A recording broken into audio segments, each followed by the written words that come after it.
I'm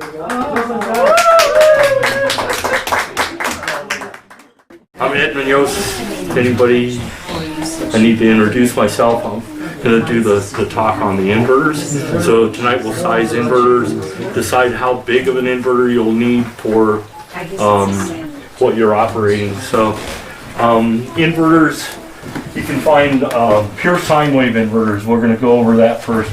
So a pure sine wave is like an ocean wave, okay? And a modified sine wave looks like a set of stairs going up and down. And so it's operating at peak voltage, and then it goes back up. But where the power here is a smooth wave, and the power here is stepping up from let's say 120 to 0, and then to negative 120. What happens is, this is like driving your car over the washboard road. So when you have a modified sine wave,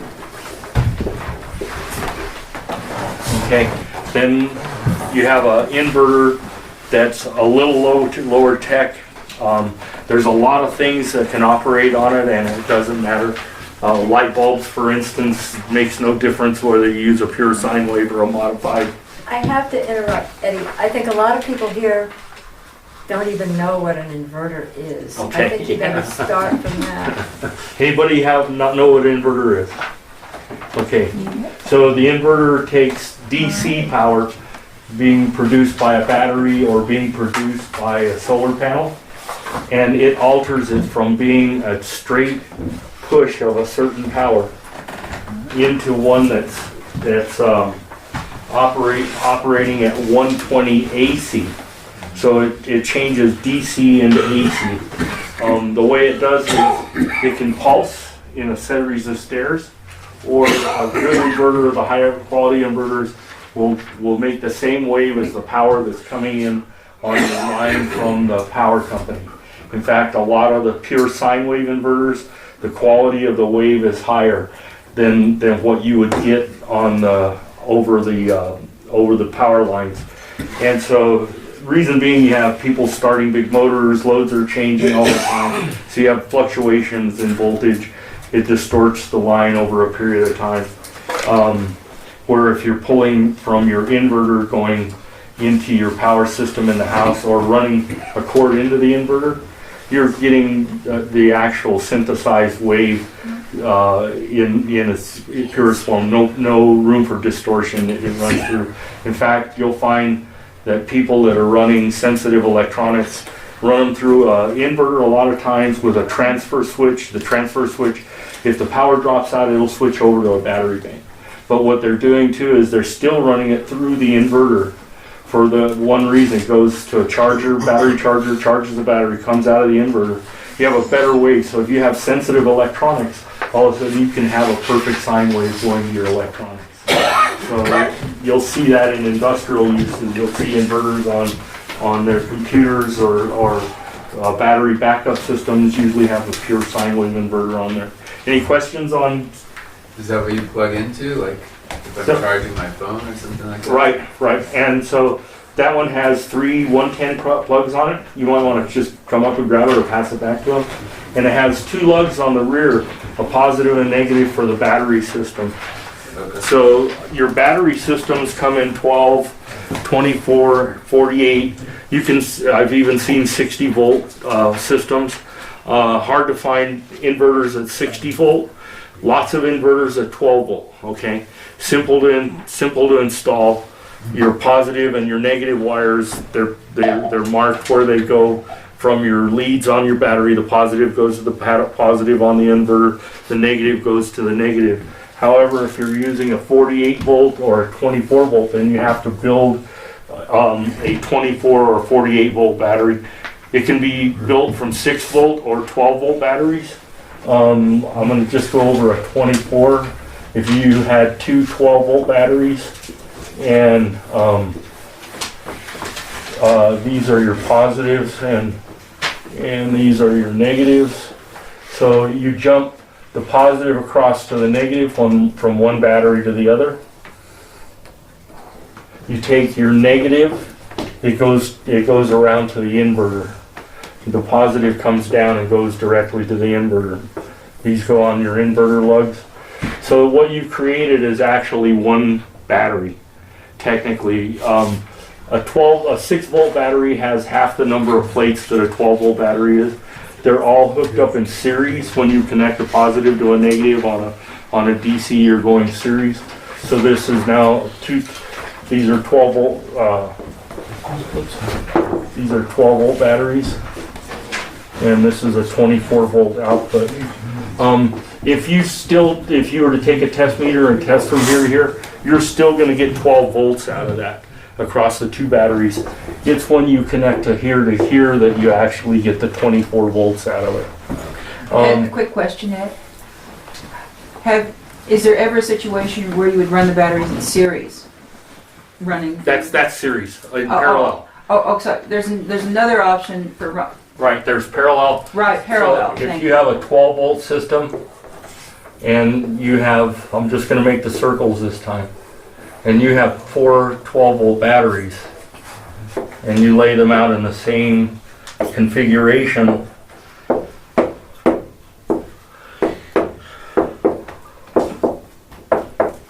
so some people would hook them up this direction, negative, negative, negative. This goes to the negative on the terminal on the inverter.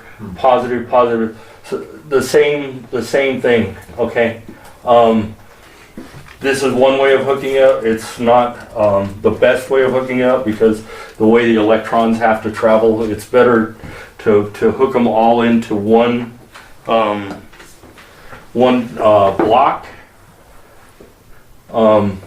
So in other words, all of my 12 volt wires come to one position. All of these wires should stay the same with your positive. They should all be the same length and they should all go to 1 volt, and then this would go to your inverter, say. And the same way here, you would gather all of your wires out here. Some people will just take a plate and drill several holes in it and then run a bolt through. Then you can start gathering your cables together on one thing together. You can just run a bolt through all of them and tighten them together. Make sure your bolt's the good size. Make sure and coat it with the gel like you use on your spark plug wires, the dielectric gel. Make sure and use a stainless steel bolt when you bolt them all together. But when you tie them all together, what you're going to get from this group is going to be 12. What you'll get from this group is going to be 12 also. And so I guess the question is, the typical installation is to use a series. You're increasing voltage, I would assume. Right. But when would you think a parallel installation might be an option instead of a series? Okay, so if I'm going to build a bigger solar system, one that has, say, 15 to 20, 30 panels, say, the advantage of increasing your voltage on your battery bank means that you can reduce the size of the same wire and going over the same distance and move more wattage over because you're running at a higher voltage and a lower amperage to get the same amount of wattage out of it. So that's really important too when you go to put together a bunch of panels and your house is down here in the valley and your panels are up here on the hill. Well, you would charge it, instead of using a 24 volt charge controller, you would buy a 600 volt charge controller. But the battery bank can be charged at 12, 24, or 48 volt. That's actually a selection within the range of different charge controllers, and even some of them program in by key, and some of them will program in with dip switches like you have on your garage door opener to set the battery voltage up and set the input charge voltage in. So that would mean that I could have something 100 feet away or 150 feet away from the house and not have to use cable this big to bring the solar power down. I could start using like a number, you'd have to size it. You can't just say it's going to be a number 10 because I have to know how many amps it's going to carry. So those you can find real easy. Charge control. Charge control. You can find the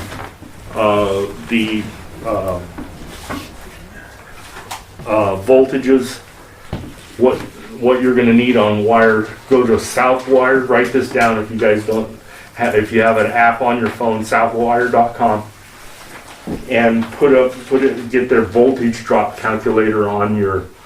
You can load it right onto your apps, and so if you put that on there, then it's going to say what type of wire. It's going to ask you several questions. What type of wire are you using?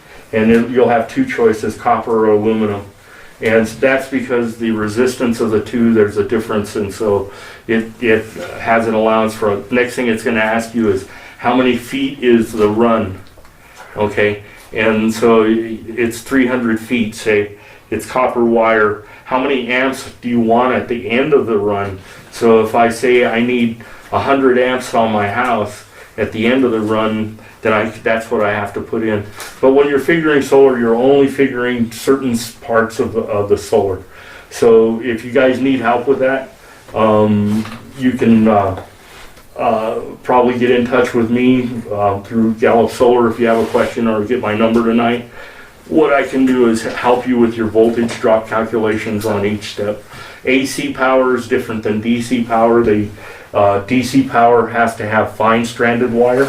And just like your battery cables, if you've ever cut a battery cable, it's made of a bunch of fine strands inside of it, not a solid piece. The more strands you have, the better it conducts DC electricity. On the AC side, you can use solid copper, just all your normal stuff on the AC side of the inverter. One more question, extrapolating from what you've just been talking about. When they were first generating electricity and it was all DC, and then Tesla came along with an AC system that worked very well. Distance was a factor. You could carry more over long distances with AC, but in short distances that we're talking 300 feet, it doesn't make much difference, does it? 300 feet on DC, the size of the wire would be huge even on low amperage. So you're better off. So what you're better off is you're better off. Well, with the inverter at the source, close to the solar panels. Keep wire as short as you can anyway. It keeps your costs down. It just makes sense. So, but let's look at the differences of the 12 volt inverter versus a 48 volt inverter. If I have a 12 volt inverter and I'm trying to get say 10,000 watts out of a 12 volt inverter, well, it's a lot better if I have a 48 volt battery bank than a 12 volt battery bank. It's like having a 454 versus a Volkswagen engine in there. It's just going to be easier on the system. The systems last longer. There's a big reduction in heat because of losses of energy in first having to step up the voltage from 12 to 120. You're going up a magnitude. You're going up 10 times. If you're going from 48 to 120, it's like a 2.5 time transition. So your inverter runs cooler. It's way efficiency goes way up. The 24 volt inverters, I can find a good sine wave inverter. Ames, I've had really good luck with Ames. 300 watts starts at $129, $139 for an Ames pure sine. Okay, and they go all the way up to 10,000 watt on those. Probably the most used is the 24 volt 2,000 watt, and for smaller solar systems, it's a lower cost unit. That's about $675, $700 with shipping on it.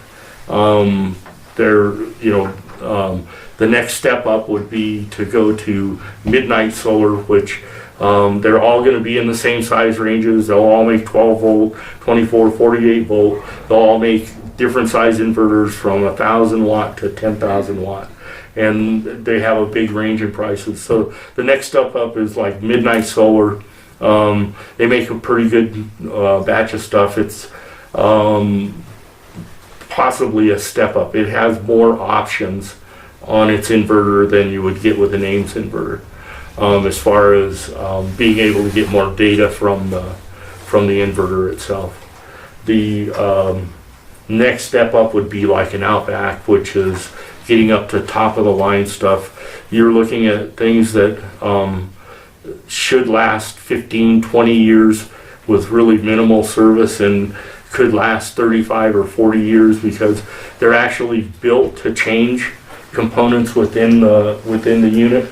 If you take apart an Ames inverter and want to change the fuses, you actually have to go in and crush the old fuse with a pair of pliers or side cutters, crush all the plastic off, and then you solder the new fuse to the tops of the old fuse. And so, that's, and even Samlux, which is an American made, their fuses are also soldered in. So, I mean, if you call Samlux and say I have a 2-year-old inverter and it's down, they'll tell you to trash it. Nobody's going to work on it. It's not worth fixing. They are fixable. I mean, it just takes a lot of time to dig into them, start crushing up fuses, having to solder things in, then going back in and trying to put shrink on everything so it doesn't ground back out. And you still have an old used inverter, but I mean, I've seen 15-year-old Ames inverters out there that have never had anything done to them except the little computer fans on them. You have to keep an eye on all of that, because if they start overheating, that's when their life expectancy gets shortened. So if you have one and it's inside your room and you're normally hearing the fan kick on when I have 2 or 3 things running, then what you want to say is, I probably just changed the computer fan, 4 screws, clip the wires, splice a new one on, and put the old fan back in. Sometimes the plugs are capable of interchanging, but you can buy the fans, for their inverters. Those are readily available at all of the stores. Let me give an update on that, Ed. There was an installation in Pinion, Right. which I passed around the sheet so I Uh-huh. could photograph, and they had not a real high quality light source inverter, 24 volt, 2300 watts, and it lasted past the warranty, maybe less than 2 years, and it basically overheated for whatever reason. There was in the same room with a wood stove. There was a pretty dirty inside looking like. Maybe some of the fans were blocked. Anyway, something went inside, and it lights up and everything, but no power from those AC outlets.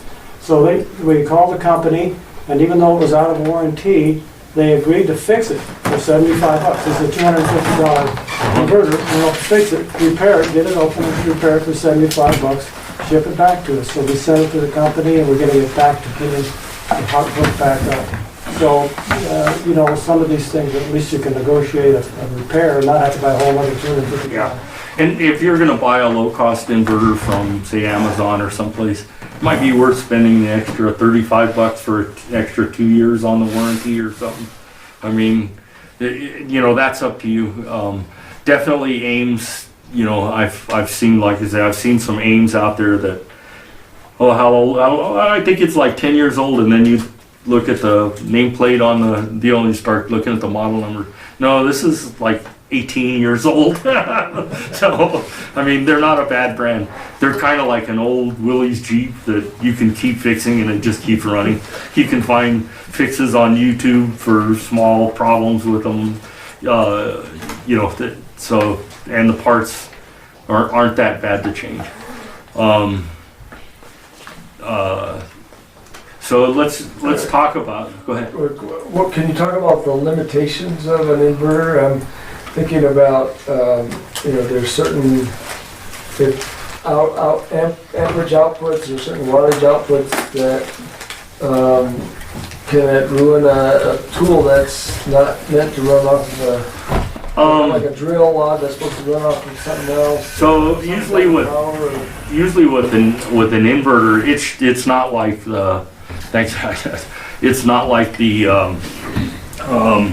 running a drill on a really long extension cord and the amperage goes way up and it burns up the drill. What'll happen is if the inverter can't power it, it just shuts down.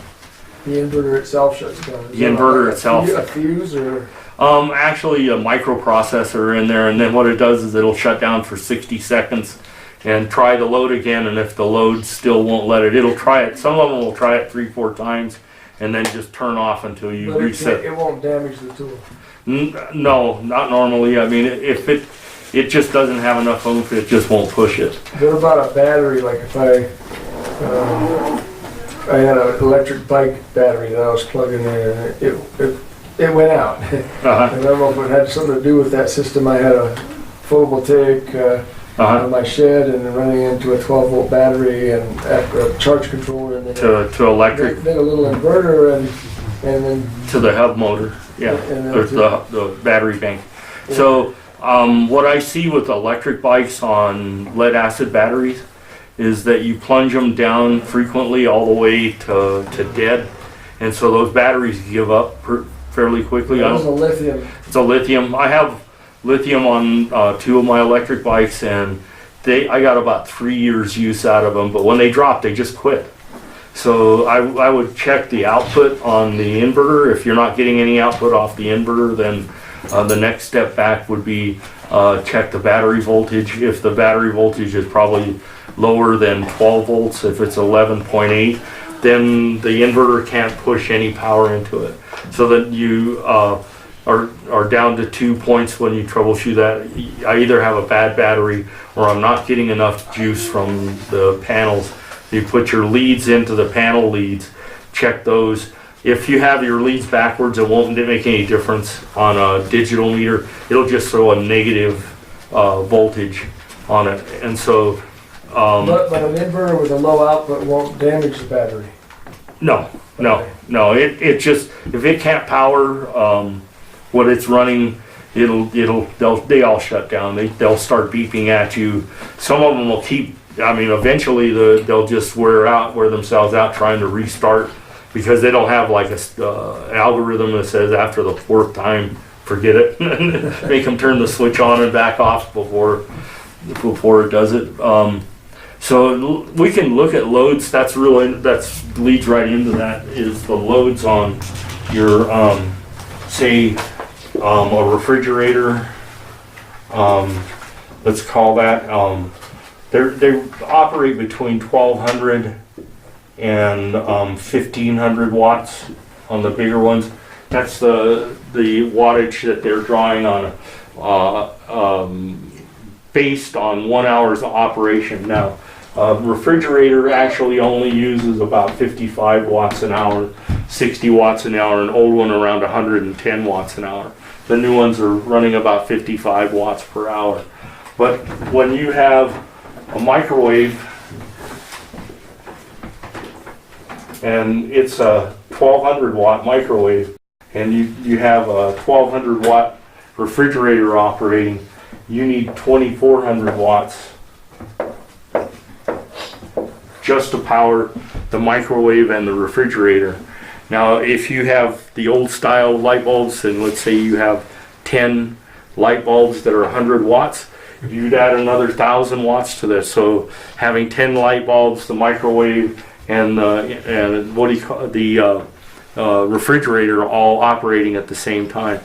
You're with 10 light bulbs, the old style ones, you're already up to 3,400 watts. Okay. The trick is to put a switch between the refrigerator and the inverter somewhere.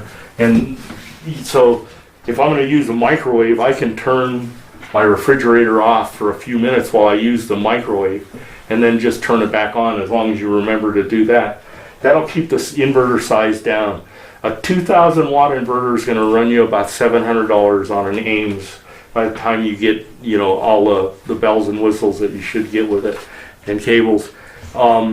A 2,000 watt inverter from Outback is going to cost you about $3,500. So, there's a big difference in the cost. The Ames goes all the way up to a 10,000 watt. A 10,000 watt is I believe it's 6,500 for a 10,000 watt. And it has to have the 48 volt battery bank in order to operate. They don't make it in a 12 volt, they don't make it in a 24, they only make that big one in a 48. The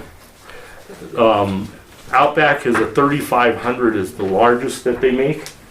And so what you then do with Outback is they're designed where I can wire more in. They're called stackable.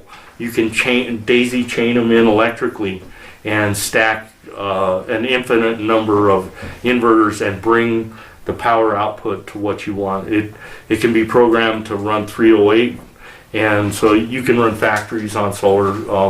We're going to see that with the Gigafactory in Reno that Tesla's working.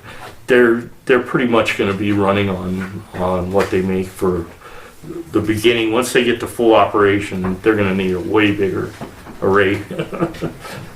So inverters have soft starts on most of them. So when you start your saw, it doesn't just jump up to full voltage all the time right away. It winds up pretty quickly and hits full voltage or full RPMs, and that's not hard on the saw.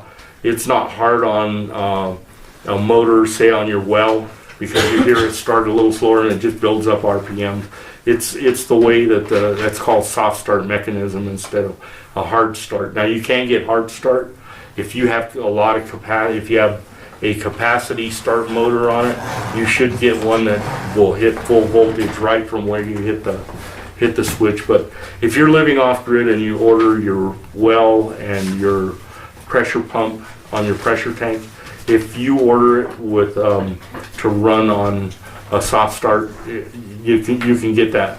Another thing that you can do in order to keep some of those bigger things off of the inverter is to one, put them on their own solar system so that they have short cables to the well, so the well is independent.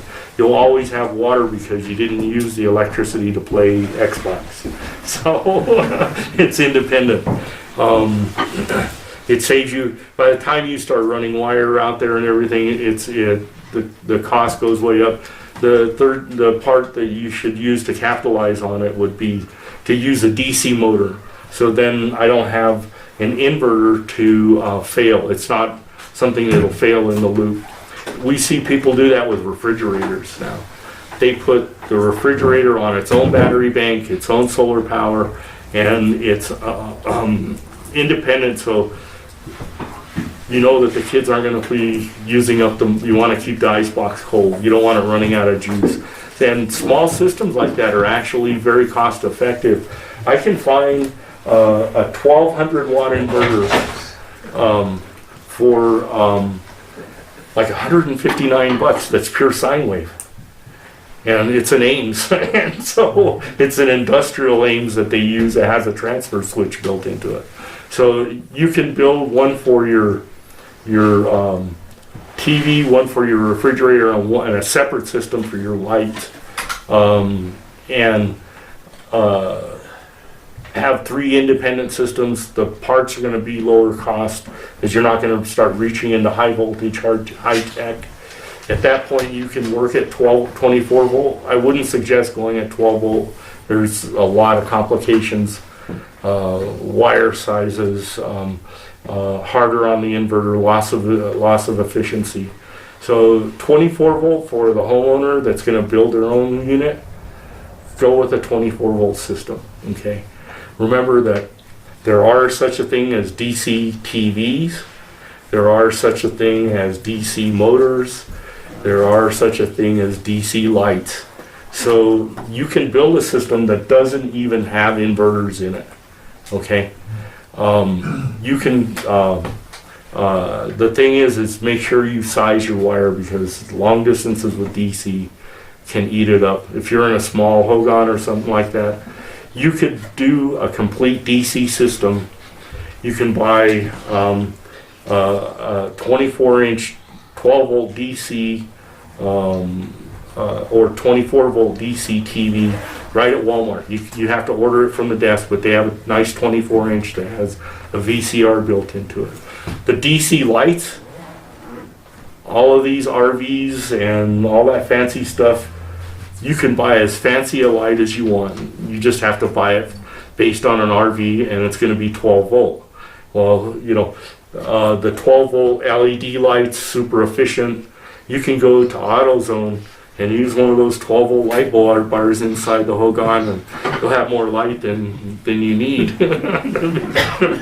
They'll see it glowing from outside. But you can start without having to buy all this expensive stuff. If you just want lights, then build a 12 volt system, buy 12 volt panels, and you can work without an inverter. Most people have worked on their cars, have worked on 12 volt wires. They're pretty simple to work with. So, I mean, the lights don't take much power, so even the wires are small if you keep them short. Bill is trying to design a system for $500. What could he do? I mean, how can he do that? And tell him what you're trying to do. Ed, Use one of our I want to panels. do what I did in Alamosa, Colorado. Our whole house is 12 volt. Right. Because like you say, I had a 12 volt blender, I had a 12 volt TV. That was Yeah. years ago. And they're much more efficient now. I had a propane refrigerator. And then lights and so on. I had a 12 volt pump for my well. But here's the situation here. We were wanted to design something that had an entertainment center, a cabinet, so it looks nice, and it sits on the south side of the house, and it has a couple of batteries down below our seal batteries, so there's no danger from hydrogen. And then it goes in. It's got the charge controller that's going around here, and so on. And it's got what we want to do though is that, and we think the charge controllers can handle it. It's one of our standard size 3x5 30 volt panels that we have in stock to donate to people through this system. It'll handle it, we think, right? It'll handle a 30 volt and still work. You don't have to get a 12 volt little. No. So what you're going to have to do then is a 30 volt panel. There's only one charge controller that I know that has the capability of stepping down a 24 volt, or 34 volt panel to charge a 12 volt battery. And so you can do it, one panel, one charge controller on that. And the maximum is 270 volts on the panel. So yeah, you could take that panel and hook it on the Blue Sky 12 volt charge controller. That's the only one that's made that will take a 24 volt panel and charge a 12 volt battery. Now, I had one of those on the lights on the church over on Boardman. Yeah. Okay. I had trouble with it overcharging, so I had to put in a $400 charge controller in there. So, and that was just because I was having to go in there and just drain the battery down. I was just having to put a big load on it and bring it down, because that one for some reason was going up to 14.5, and the inverter I had wouldn't operate at above 14. So, that was a problem with it. Now, it's something you're using all the time. The thing is I had to climb a pole on a ladder every time that the battery gave me trouble. So I was better off putting in the better charge controller. But that was my first experiment with that charge controller. I know people that are running on them and they're using them all the time. The thing is they never give their batteries a chance to get to 14 volts. they get to 12.9, maybe to 13, but they don't get them that full. So, I mean, if you're using some electricity DC, if you can turn on a DC load, then you can dump the load and bring it down, and your inverter will start, if you have an inverter in the load. Now, if you're operating all DC stuff, if you look on most of the DC lights, not on the DC TVs I haven't looked at, but most of them say they'll operate on both 12 or 24 volt. They're just a hell of a lot brighter with 24 volts on them. So the appliances, DC appliances and light bulbs, do they cost more? More? I mean, eBay's there, and I'm finding some of the lights that kind of look like your photography light there. I'm finding some of them that say AC DC on them, and so I haven't. In fact, Kristen over at Dynamic Signs, I took him one the other day, and I said, "You hook it up to the battery. If it blows up, I don't charge you, but I don't want it blowing up in my hand." So we'll test the theory because it's a 110 rated LED light, and it may operate just at a less brightly at 24 volts. So I got a question. Which one is better to use, AC or DC? so Or both? I would use both. I mean, That's what I was planning on doing. yeah. I mean, why would I want to put, especially like my well? I mean, if I can get a well motor that's DC. A well motor can pull 3,700 watts, so all of a sudden you have to have 2 inverters, or you have to turn everything else off to run a big well motor. Well, that's a pretty good sized well. Not all of the. I mean, I see some that are down as low as 250 watts that just move a small amount of water over a long period. But you can have both operating off of the same system. So I have a farm, and I have some small irrigation that's running off of buried tubing, the drip tubing under a section of the field, so it doesn't require a lot of water. But because I have the DC motor on there, I have one less part that I have to operate, okay? But I also want to be able to run my drills while I'm down there. So I can just take my Walmart 12 volt inverter and clip it on there, and I can run my stuff. But I mean, it's actually a 48 volt battery bank, but I know how to hook it up and get 12 volts out of it. So there's a lot of theories we don't want to go into today. And I know you're talking about AC, DC, and inverters and everything, but I was wondering if you could just give a quick overview on the solar panel to plugging something in. Okay, just a diagram of Yeah. what you would need? What you would need. Okay, so you saw the charge controller a while ago. Yes. Where's that at? Anybody got the charge controller? Oh, she's got it. So I'm gonna have you grab it. Okay. What do you see on the bottom line, the pictures? Solar, battery, and load. That's all you have to hook up. Got it. Okay, so your solar panel has 2 wires coming out of it. Okay. Okay, and your battery has 2 wires coming out of it. And the load is now actually these small charge controllers, you can hook a load up to them, but they won't run an inverter. The load would be like DC lights, Okay. things like that, something small, because you're not going to be able to get that much power out of the little bitty wires that can fit into there. But you can produce a lot of power with it. So you have the battery, the panel, the battery, and now the inverter. And the charge controller is here. Okay? So you actually need fuses between these to protect the wiring. Okay? And so those sizes, when you order solar panels, when you ask the salesman, tell them I want the breaker and the box that goes with the solar panel, or I want the fuses that go with the solar panel. Okay? And so those fuses will be between the battery and then, whoops, that goes to the charge controller. What I do.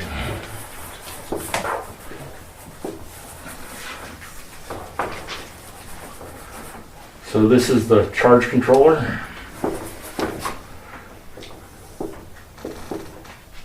And then you see where that has the picture of the sunshine on it. Yeah. And then the 2 wires that go to the battery go on there.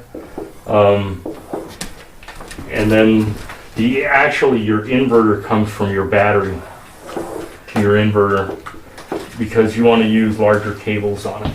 Okay? And if you guys need help with that, you can Google off-grid 12-volt solar panel system, and you will get this really cool diagrams that tons of people have drawn up. Remember that you do want to fuse between all of these links somewhere on the wires each step of the way. Those are defined by how many solar panels, how big the solar panels are. Those are defined by how big the battery bank is, the fuse for the battery bank, and the fuse from the battery to the inverter. That's the most important fuse of all in there in that link. These are fused internally, most of them.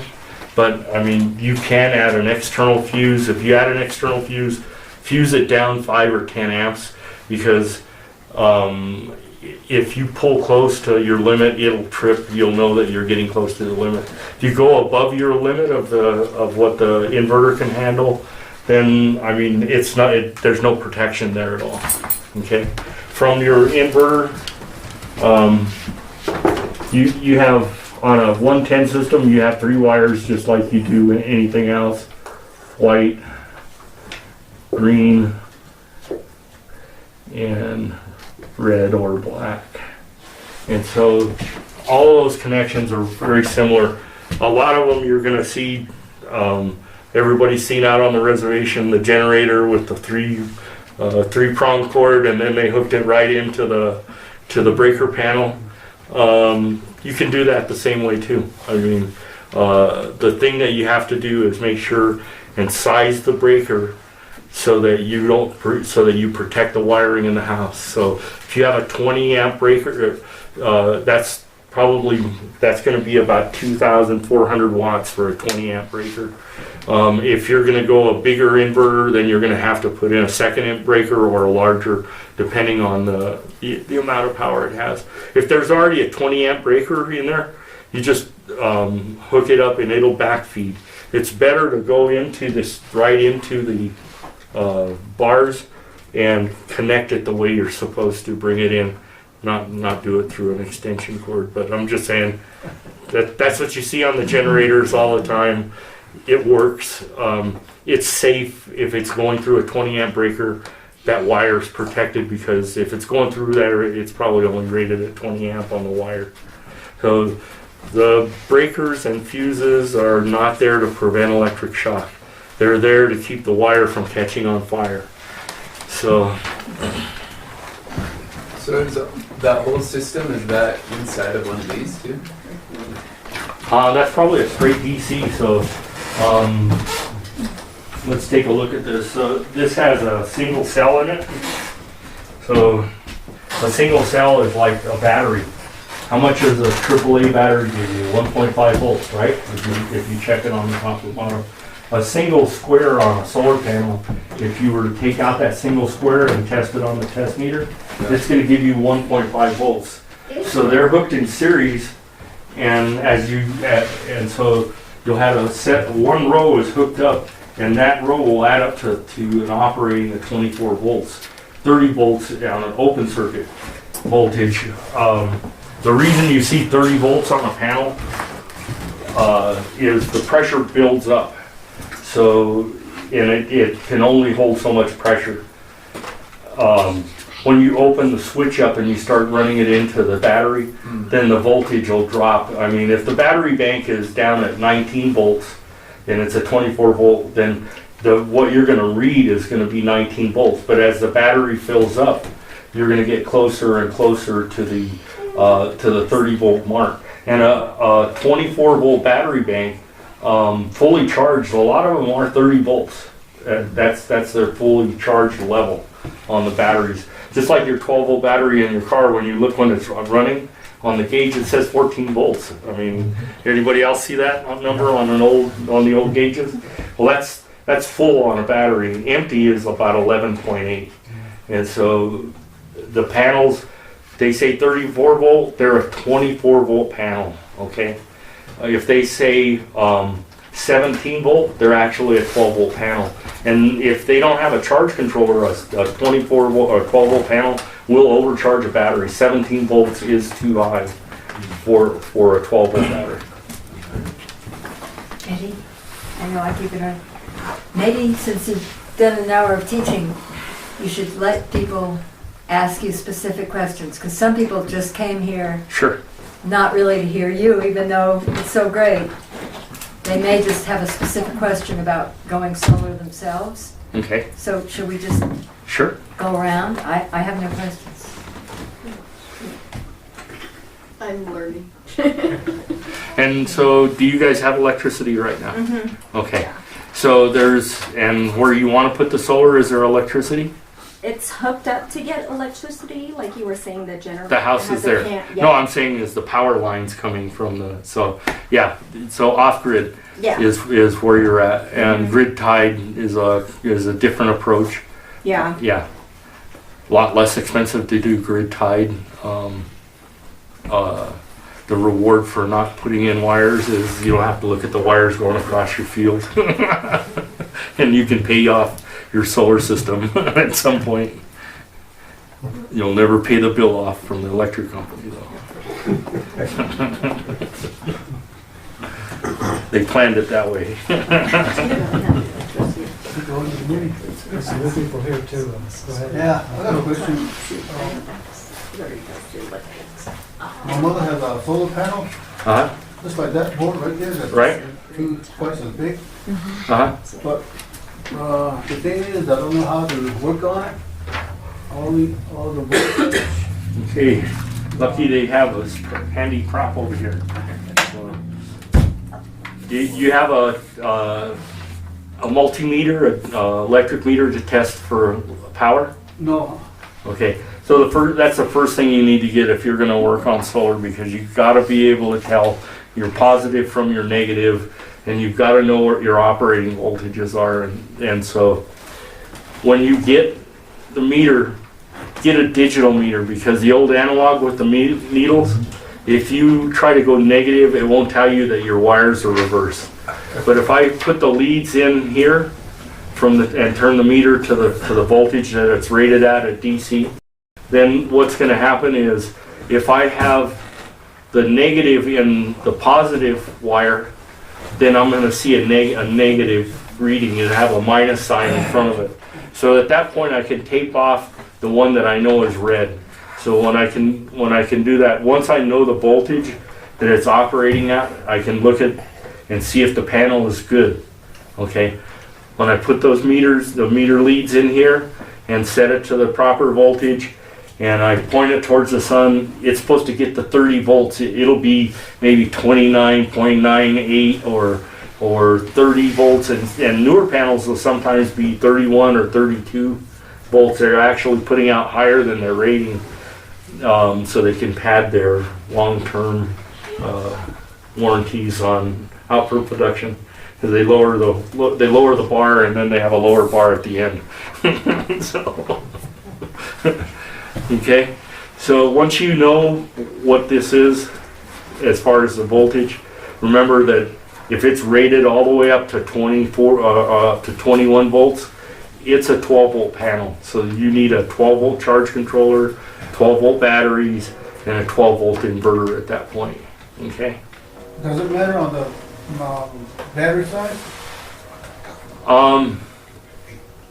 Not how big the battery is, but you have to make sure that you have The voltage? the voltage from the panel. So this is a 12 volt panel. Come on up here and take a look on the back. Anybody have any questions about the label? We can talk about that. DLC, yeah, open. Yeah. Let me check that board. Go ahead. Check on the board. Can't give them sunlight.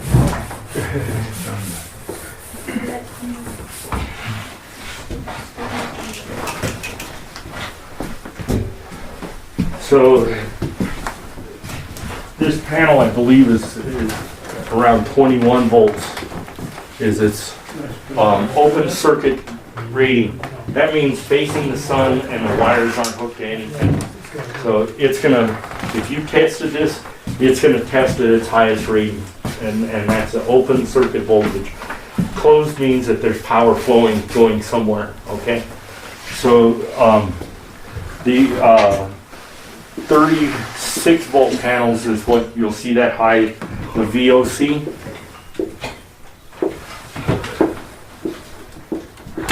and that's volts open circuit, okay? Once you know which voltage you're working with, then you can order the charge controller, okay?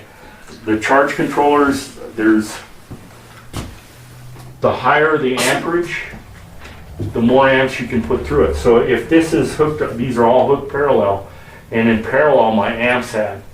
So if I have a 100 amp charge controller, let's use 100 because it's easy to work with, okay?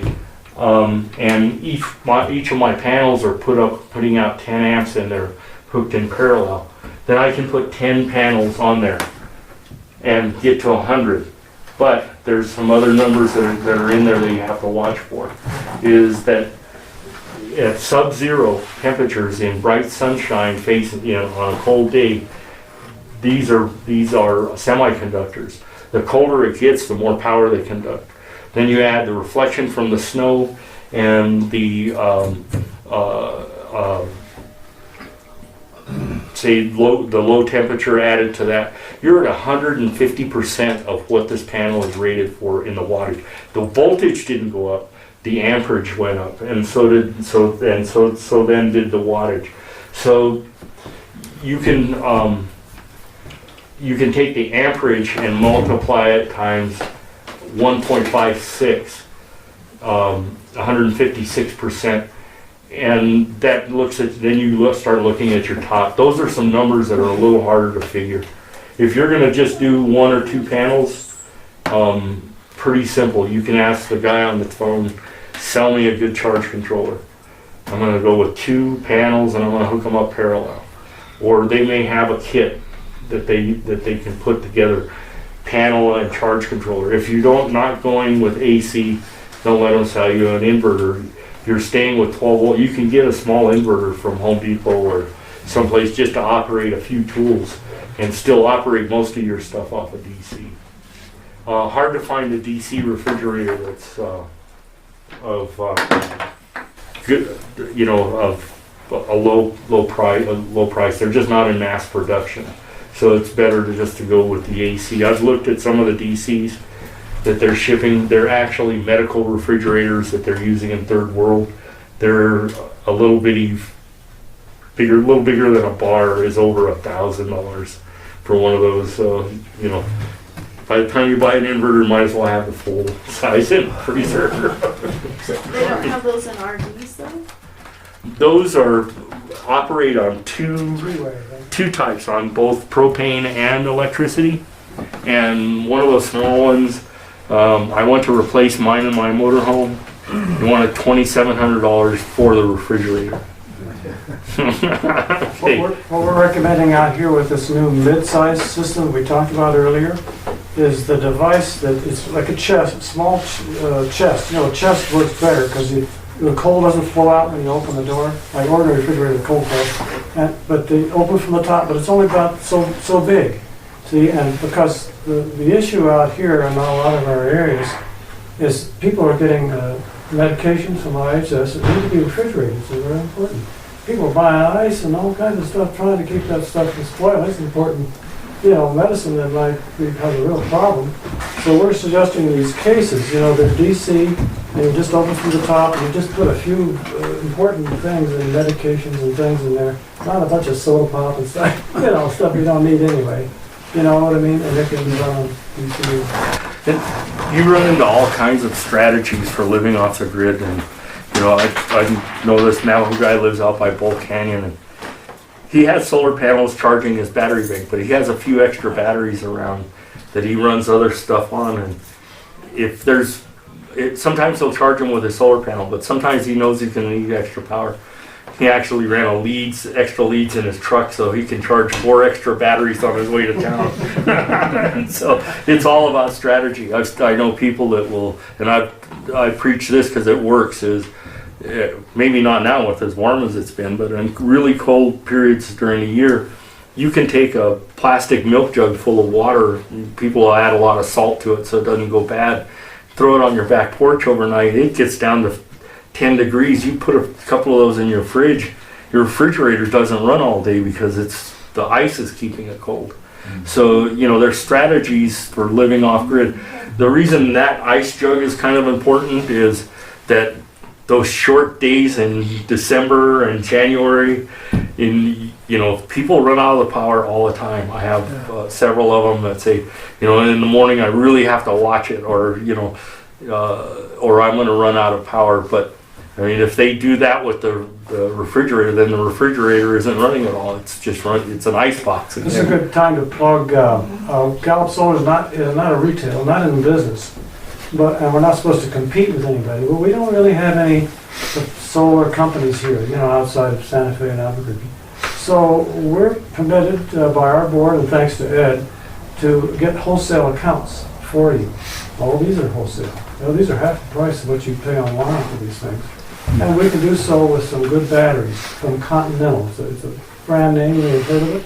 We have a sealed battery that doesn't need water, no maintenance. 110 amp hours, just a pretty good size 12-volt battery. We get those for half the price you would go downtown and pay for it, So we're here to help you order batteries and some other components that we can get wholesale. And I don't know how you guys, could get this going, but like Renvu, which is one of the bigger wholesalers, I have an account with them. I pay 56 cents a watt for my panels now. When I first started 2 years ago, when I didn't have the cloud, I was paying $1.10 delivered per watt. So there's places that you can get them cheaper, but what you're going to have to do is you're going to have to buy a minimum of 50, 60 panels in a buy. So I keep saying, I keep telling Bill and the people here, send me to a chapter house. Let me train 3 or 4 guys at the chapter house how to put it together. We put together 3 or 4 systems in 3 or 4 days. Then you have guys that can go out, they'll know how to put it together, and then they order through the chapter house. The chapter house can order wholesale. They can get your panels down. Instead of paying in Albuquerque, if you went to a bottom retail, a 250 watt panel is $365. If you go to Home Depot, it's $365. If you can get your chapter houses to work with me, they can get them for $140. Okay, they can get the batteries instead of paying the $200 a battery. They can get the batteries for $140. And I can get enough young men, young ladies, whoever wants to learn how to put it together. We can show them how. We can show them where to buy the stuff. Then they have a few kids they can go out and pay to hook up some of the places that just aren't going to get electricity, because that's where you guys some of them it's just not feasible. We need you to go to the chapter houses, your own chapter house. See, we come in and we visit all 7 chapters surrounding Gallup, trying to make the pitch. We've seen representatives out there in Navajo and otherwise, just trying to get the chapter house to move on this. See, we need to open the doors. You may have some open door that get this started. Now, once one sees it, the other ones might come on board. We're just trying to break that ice of solar's does work, and it's doable, and it creates jobs for people out there that can do the maintenance and learn how to solve it. Yeah, like my mom and my brother here, they go to the chapter house, they record the solar, the battery is low or something's going on. They don't have no clue what's going on. Well, here's what happened with those NTUA systems is nobody went out there and serviced them, so they went bad. And you have to service those batteries on a regular basis. Have to take water. Yeah, and you have to put the right type of water. If somebody puts tap water in there, they ruin the battery. It has to be distilled water. And so, but if the battery goes dry 3 or 4 times a year because nobody came out to put water in it, the battery's just not going to last. It's gonna go bad, and it won't build up the power that it's supposed to. The lithium or the sealed deep cycle, they're not going to last as long as somebody that religiously takes care of his wet batteries. If you go buy golf cart batteries, good brand of golf cart batteries at Sam's Club, that's the cheapest way you can get power. But you can't put those inside your house because they'll make poisonous and explosive gases. But the sealed ones you can get away, you can get away with. It's not code, but they really don't put out any gas or anything at all. They're just sealed up. Well, these are what we take to the chapter house, actually. It's on wheels. Ed helped design this. We redesigned it so you could read the meters. We tilted it. But this is an inverter. It's very small, tight, the first sine wave that he was talking about. Very reasonable. Here's your charge controller. We can take a radio to show how it works. You get some lights. And then our battery fits just in that size. So we'll see what battery. We bring that out and put it in, take it out to demonstrate. So that's a whole system with one of these panels. And that's a 600 watt inverter. If you used LED bulbs, that would and each LED bulb only pulls 15 watts, and you had 10 light bulbs. Less than that, so. You could actually run 40 light bulbs off of that one inverter on LEDs, and they would be, really bright. The LEDs are way brighter than the other ones. So you can run a TV and several LED lights off of that. I know people that do really well on something like that because the only thing they have is the lights and the TV. They have a small TV because they run their refrigerator off of propane.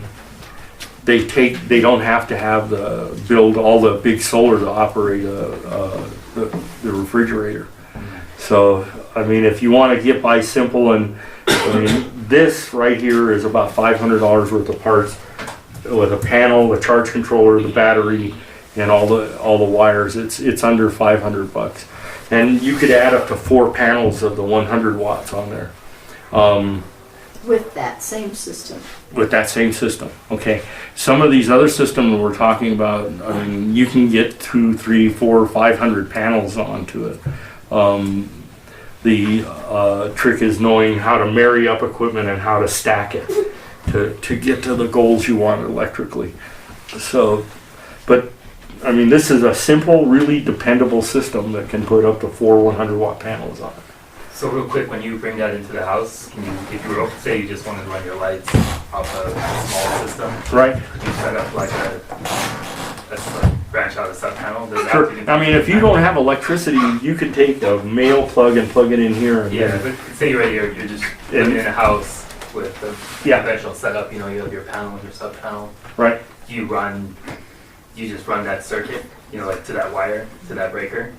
So no, if you're just trying to run that one circuit, then disconnect it and put it. Actually, if you have slack, put it into a junction box, and because your fused and breaker, as long as your inverter isn't larger than your wire sizes can take. Your setup. You could even just take the wire and run an extension cord and plug it in, and you would power that one circuit. Okay. So you can do that. Or you can power the whole board up all the way down. It's just that you don't have enough power to run everything. Yeah. You only have 600 watts. That's what you have. Question, do we know if our tax credits that are supposed to go up to 2019 are gonna go away or not? You mean with the latest election? Yeah. I don't think so. I don't think so. That's kind of set. So you think we're good past I think we're good. 2000, past December? Well, there's this line too now. that you should look at. The intersection of 2 lines on a graph is how much cheaper can solar panels get? They really can't get that much cheaper because they're made out of silver coated wire, copper, glass, and aluminum, and they're pretty much getting down there where they're moving down a penny or two now and then, not dropping like 15 and 20 cents at a time like they were before because technology was making them better. Well, technology, I think there's a little bit of a room for improvement, so maybe another 4 to 5% is all they're predicting in a drop from the current wholesale prices. So the 2 lines of the cost and what you get out of it, they've actually already crossed on, especially with the grid tied system, that it's now you're financially better off in 5 years if you had solar panels instead of buying your electricity from the grid. So in 5 years now, it's 7 years is the average, okay?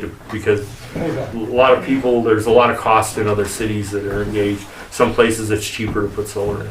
But at 5 years, you're seeing people that have already made the same payment as if they were paying their $120 electric bill every month, and they've paid it off. Now they have 50, 75 years worth of electricity for free. And so those two lines have crossed, and that it's now cheaper to own your own solar than it is to buy your You have electricity. to from remember it. that tax credit was when the prices were how much higher. It was an incentive, it wasn't meant to last forever. Yeah, And now we're getting, the prices of solar's coming down so much that you're saving more, you Yeah. wait and don't get the tax credit. You might, when you think about the two Well, totals, For me, You're it's okay. December snow on a roof. I'd rather somebody be working on my roof. we don't recommend putting anything on a roof. I'll just tell you, Oh, Gallup okay. Solar decided not to do roofs anymore. If we can possibly help it, lots of reasons. The system's gonna last a lot longer than your shingles, and then who takes it off? Unless you have a metal roof, and, yeah. But then, what about our, it doesn't rain here, it muds. You lived here, it muds. There's dirt that comes in with the rain and just coats those panels with mud, and it really knocks down the juice. And then there's snow, and then there's, the whole thing, up on the roof, how are you gonna clean it? If you have it down on the ground, you can manually tilt it. We've got a system, some of them are set up so you can tilt it this way, or even this way, whatever you wanna do, you can reach it, and then run it into your house.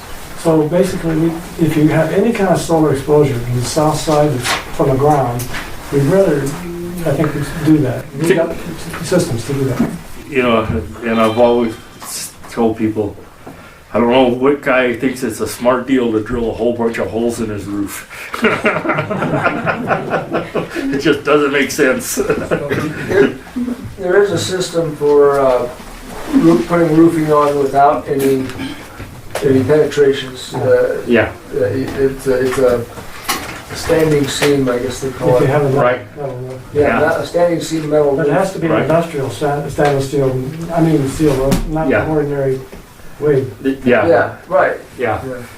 Yeah. And there's, ballasted for flat roofs too, but then you've got this spot underneath that sits there with water and it may rot over a period of time. So if you have room to put them on, in Santa Fe, you can't put them on the ground. You gotta hide them Well, somewhere. Rick has a good option around his house here Yeah. in town, and that's to put a carport, a metal carport, Right. and where you can see inside where it comes out. Instead of on the house, it's on this carport, and you park your car in I it. was Fold it. wondering about that That's too. an option, that's an Yeah. option. I wanna see, so has anybody else looked at the plan for the new shingle tab? So essentially they screw down a long track when they're roofing your house. And the track has all the connections in it. And they literally just plug in the shingles. And then they tip the next track and they just overlap it. Each shingle puts So- out like a battery. It's kind of like putting a clay tile roof on, except it's electric. All of them plug into a rack. I heard that's not very efficient though. These are the new Tesla. So the ones by Elon Musk, each one has I think 4 cells in a what would be the equivalent of a half a shingle, the length of a half a shingle, and so they're just as efficient. They just have done away with a lot of stuff, and it makes sense. If you were building a house from scratch and you needed a roof anyway, Right. yeah, And the thing is how long is a glass roof going to last? Yeah, that's a question I was gonna ask. Any reviews of the durability of the solar shingles over regular Well, shingles? all of the glass in the solar panel is, in order to get the UL listing, they fire a 1-inch ice ball out of a cannon at 90 miles an hour. The ball hits the glass, and if it doesn't break, the glass passes the test. But it's tempered glass. If you were to hit it over on the corner with a hammer, it would shatter. If you, like your back window of your truck, if you throw a BB or a dart at it, it'll just fall apart.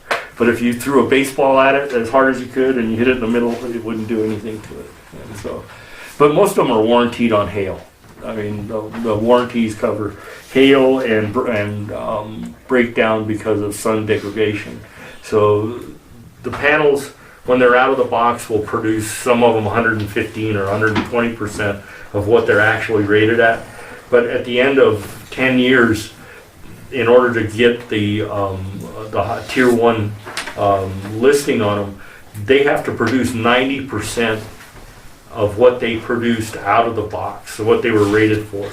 And at 25 years, they've probably dropped another 10%. So Now there's one bit of news I've heard recently that it doesn't apply to any applications now, but there is technology for designing solar cells or other surfaces with in a way that it repels dust and repels basically a lot of stuff.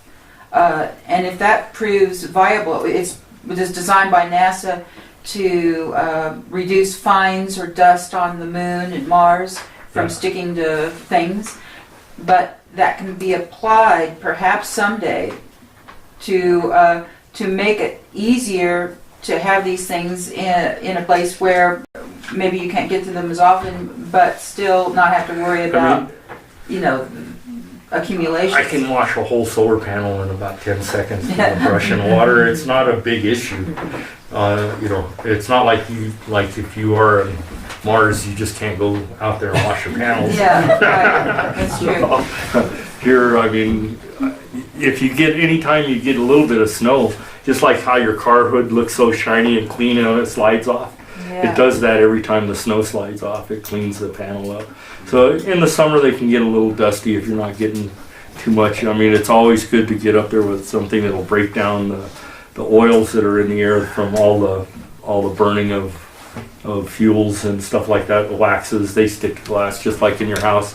You get that black rag after you wash your window if you haven't washed them in a while. I want to make sure everybody heard the announcement, may have come in later, that B made, that we've got a 2-week break here before the next class. It's the first 3 Wednesdays of every month. So throughout the next 2 Wednesdays, we won't have a scheduled class like this. You're welcome to come, drop by.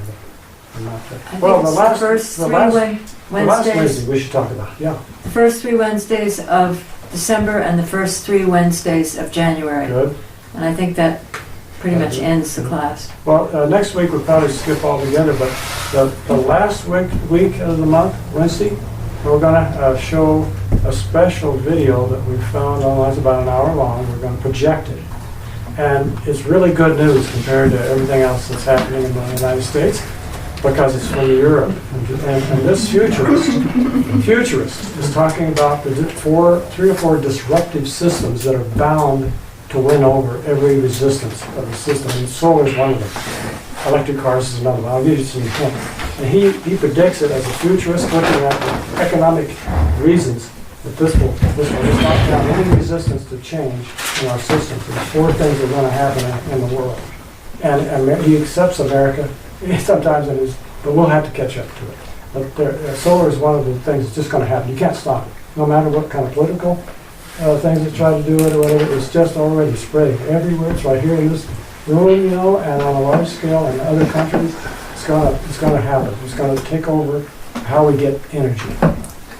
So we come and see it. It's 2 weeks. So that's Worldwide, Yeah, we ended last week, last Wednesday. I think it's the 29th. worldwide, last month they sold 400,000 electric cars. And if you go back 10 years and said, how many electric cars did they sell? It might have been a couple of hundred.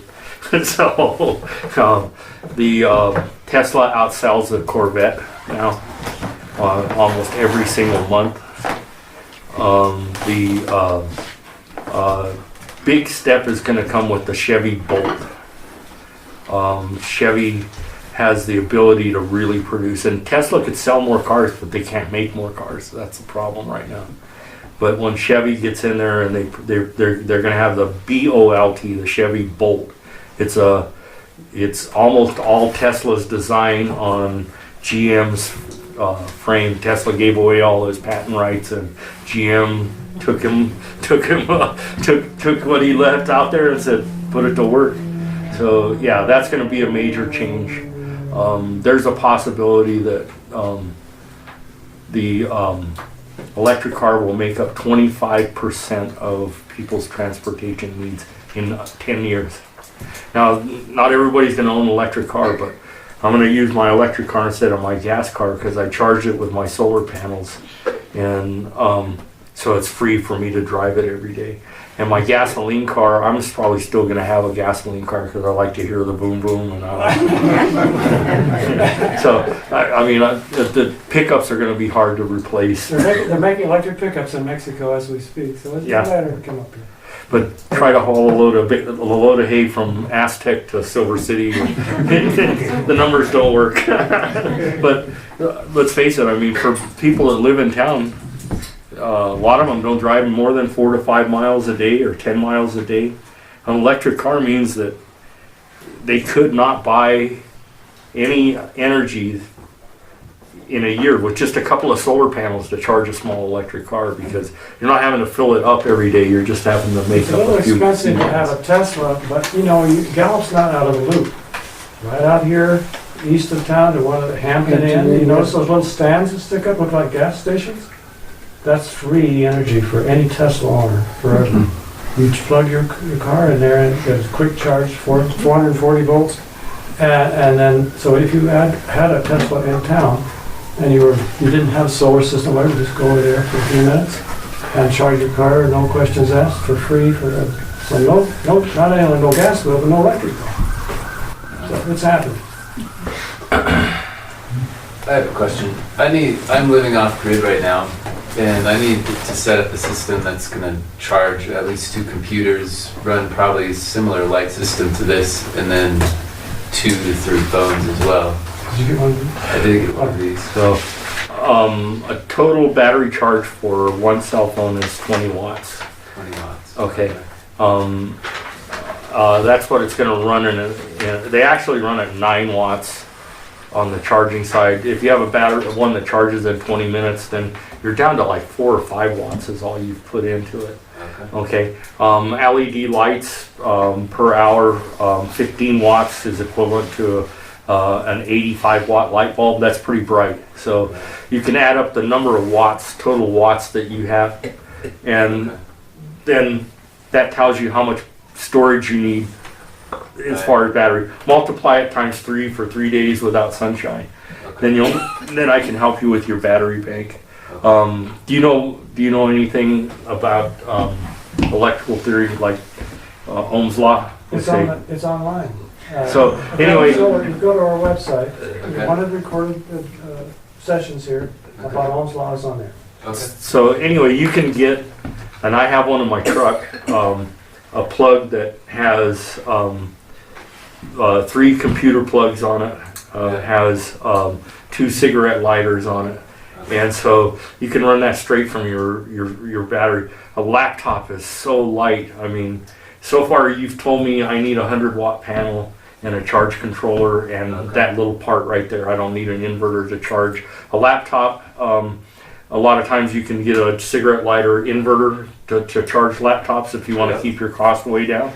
Okay, it just has to give out enough watts to charge the batteries on it. What's a shame is that inside the computer, just inside the wires, it's all DC. So it's too bad that you don't put another outlet on there for your DC. Go direct, or get the inverter. Yeah. Well, that's what the square box is. It's changing AC into DC. So it's a charge controller technically in some respects. A little more sophisticated because it's lithium ion. Okay. So like that kit right there would be enough. Oh, that'd be way more than enough. You could write all this stuff down. Windy Nation, if you have an ATM card, they will ship it to you. You can write everything down in this box. You can run up to 4 panels. You can run without the inverter. Like I say, for what you're doing, you can buy DC lights. You can buy, you can charge your cell phones through a DC plug. You can run a TV through a cigarette lighter. You can charge your cell phone or your laptop through a cigarette lighter if you want to do that. This is a really good inverter on this small one, the 600 watt. Yeah. It's pure sine, has a perfect wave coming out of it, and it's like $159. And, okay. All right, I'll get that info later. What does that kit cost? Do you guys sell kits like that? No, we'll get you the address. It's under $500 worth of parts, including the box and the battery and everything. I think. We actually maybe, we'll talk to you later. We have 3 or 4 of these, and we were thinking about selling them out. You know, just already done. We want Right. to keep our demo, but. Yeah. Yeah, you might want to get a fresh battery. Their batteries are a couple years Batteries old. in the back room on a tender to keep it charged up, because batteries just sitting there by themselves will run down, you know? Yeah, Okay. Without anything on them. So we got it on a little charger, and it's plugged into the house, but the house is being run by solar. All this actual house itself, the real actual lights, there's panels out in the backyard. Huh. So this house is making more energy every year than it uses in the city. So Wow. good. So I bought a system pretty similar to that. I don't know about the quality of it, but bought it from Harbor Freight. And I think I had 330 watt panels, great. so 90 watts, and then it has the charge controller and the inverter. And the whole system was under $300. So, But I had to buy the battery then. yeah, and not only that, but, so this is a 100-watt panel. For another $100 you could add, make it a 200-watt system. You can go all the way up to 400 watt, but you're stuck at that 30 watts per panel on it. Yeah, Yeah, and then the other thing with the Harbor Freight is it's probably not very. it's a square wave inverter, not Oh, even oh, not really? even a modified on Oh, those really? little systems. So it's going from 120 positive to 120 negative. It's not even going through the steps like I was showing you there. It's Well- just going from full voltage to full It works voltage. on something. Well, could that ruin my bike battery?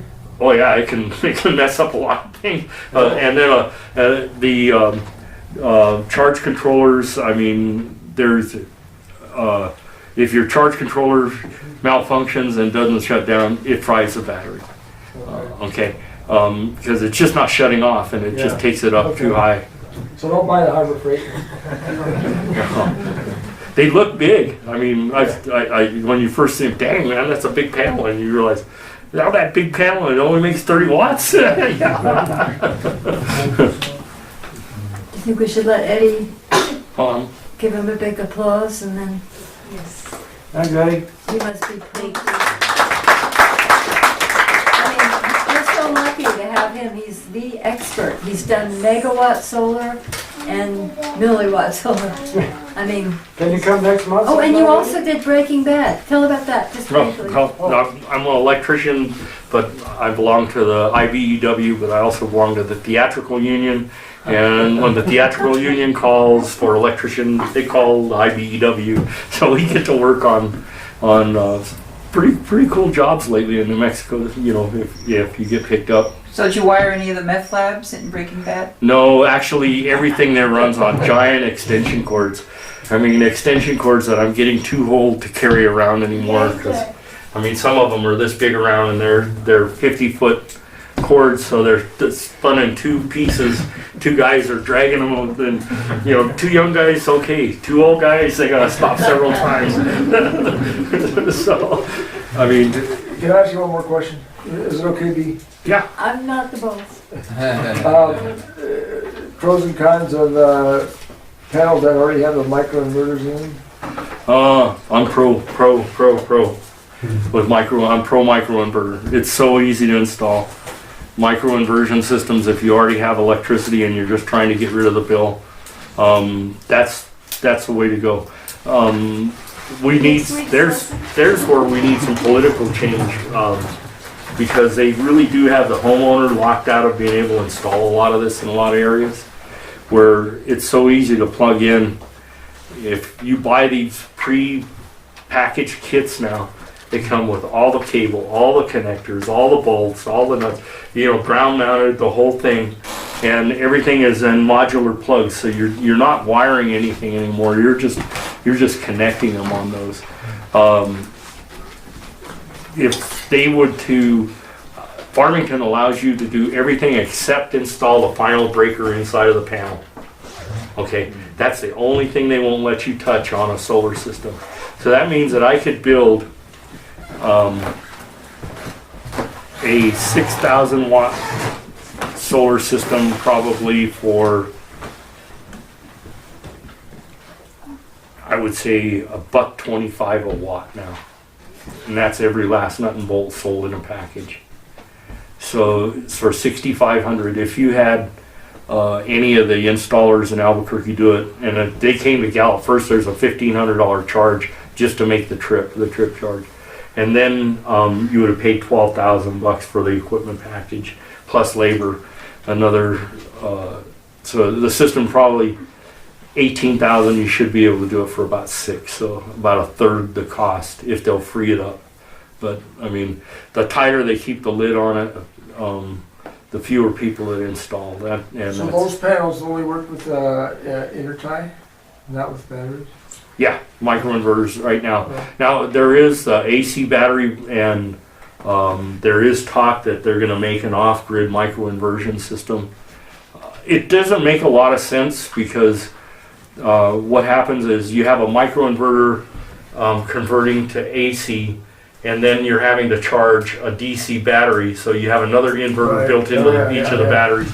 So it doesn't, to me, it just doesn't look like that bird's not going to fly. That dog's not going to hunt, as they say.